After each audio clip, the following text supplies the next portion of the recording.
everyone. Welcome to this episode. I'm sitting here today to tell you a story, a heavy one that's been clawing at my mind since I started digging into what happened in Manipur back in May 2023. It's about the Kuki-Zo people, my people, and the suffering we faced when the world turned upside down. This isn't easy to hear, but it's real. And it's why we're still fighting for a separate administration 2 years later in April 2025. So grab a coffee, settle in, and let's walk through this together. Picture this. Imphal Valley, early May 2023. The air's thick with tension. A tribal student's protest against the Meitei's getting scheduled tribe status lights the fuse. And suddenly, it's not just a disagreement. It's war. For the Kukis living in the valley, mostly surrounded by Meitei neighborhoods, it's like waking up in a nightmare. Meitei mobs start forming, angry, armed, and hunting. They're looking for Kukis, anyone with a tribal name or a hill accent. And the police? Silent. Law and order? Gone. Let's start with the kids. Imagine being a Kuki child in Imphal then, maybe 8, 10 years old. You're at home playing when you hear shouting outside. Your mom grabs you, pulls you under a table, whispering, "Shh, don't move." Through the window you see flames. Your neighbor's house is burning. Mobs are yelling, "Find the Kukis!" Kids saw their schools shut down, their friends vanish. Some hid for days, no food, no water, just fear. One story I heard was about a boy, Thang Minlan, maybe 9, who watched his dad get dragged out by a mob. They beat him senseless while the kids screamed from a rooftop. That boy's in a relief camp now and doesn't talk much anymore. Then there's the women. God, take the paraded naked story. It's still burning into our memory. July 2023, 2 Kuki women, one barely 20, the other in her 40s, were hiding in a village near Imphal after their homes got torched. A Meitei mob, hundreds strong, found them. They ripped their clothes off, beat them, and forced them to walk through the streets, naked, while men jeered and filmed it. One was gang raped after. The video went viral, not because the police stopped it, they didn't, but because someone leaked it. It took months for arrests, and even then, it felt like a slap on the wrist. And that wasn't the only time. In Lamakong, another woman, a mother of 3, was pulled from her car by a mob, stripped and left on the road. Her kids ran into the woods, lost for days. These weren't just attacks. They were meant to shame us, break us. The elderly didn't escape either. Old folks, and some in their 70s or 80s, couldn't run. In Imphal's Kuki pockets, mobs didn't care about age. I heard about an old man, Paukolin, 78, who'd lived in the valley his whole life. His house was surrounded, men with machetes, petrol cans. He begged, he said he'd never hurt anyone. They burned it anyway, with him inside.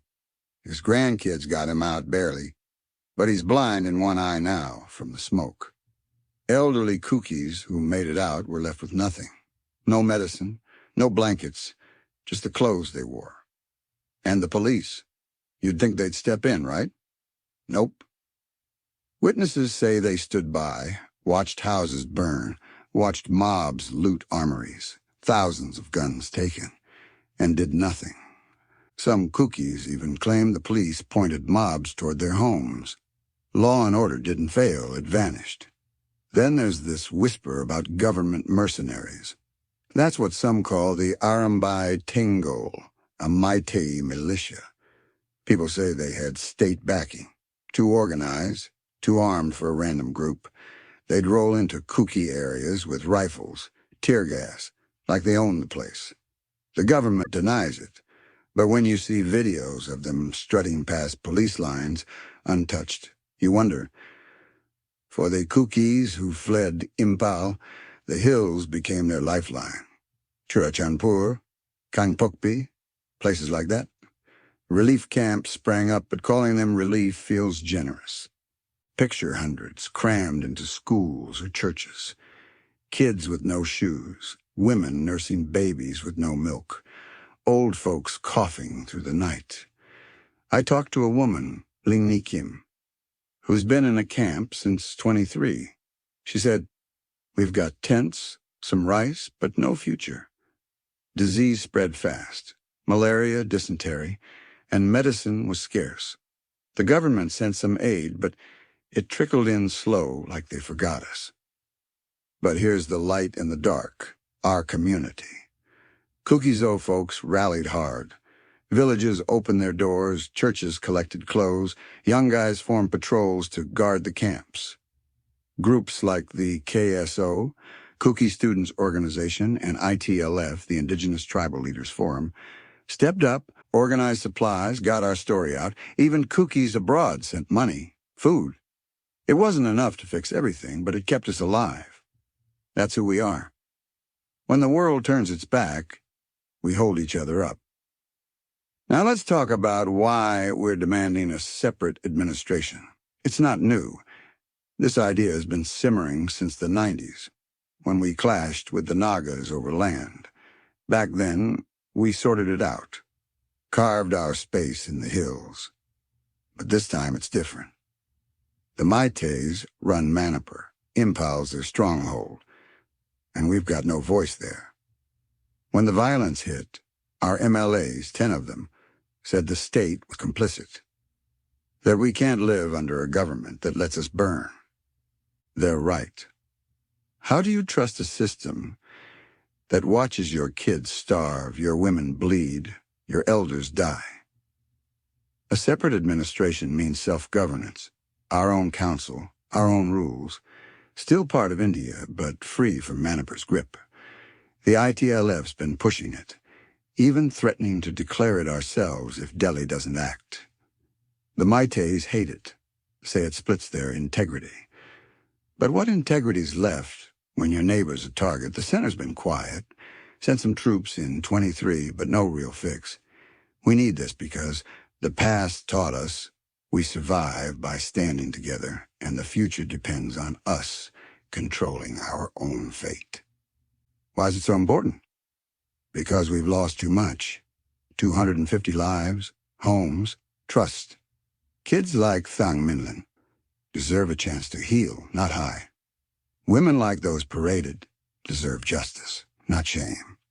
Elders like Palkolin deserve peace, not ashes.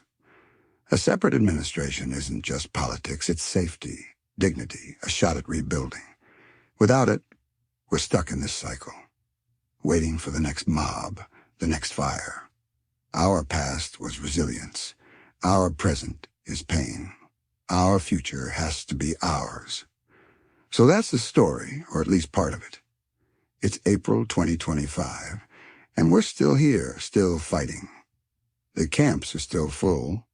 The hills still echo with grief, but our voices are getting louder. If you take anything from this, it's this. The Kukis aren't just victims. We're survivors, and we're not giving up. Thanks for listening. This one's for my people, past, present, and the future we're chasing.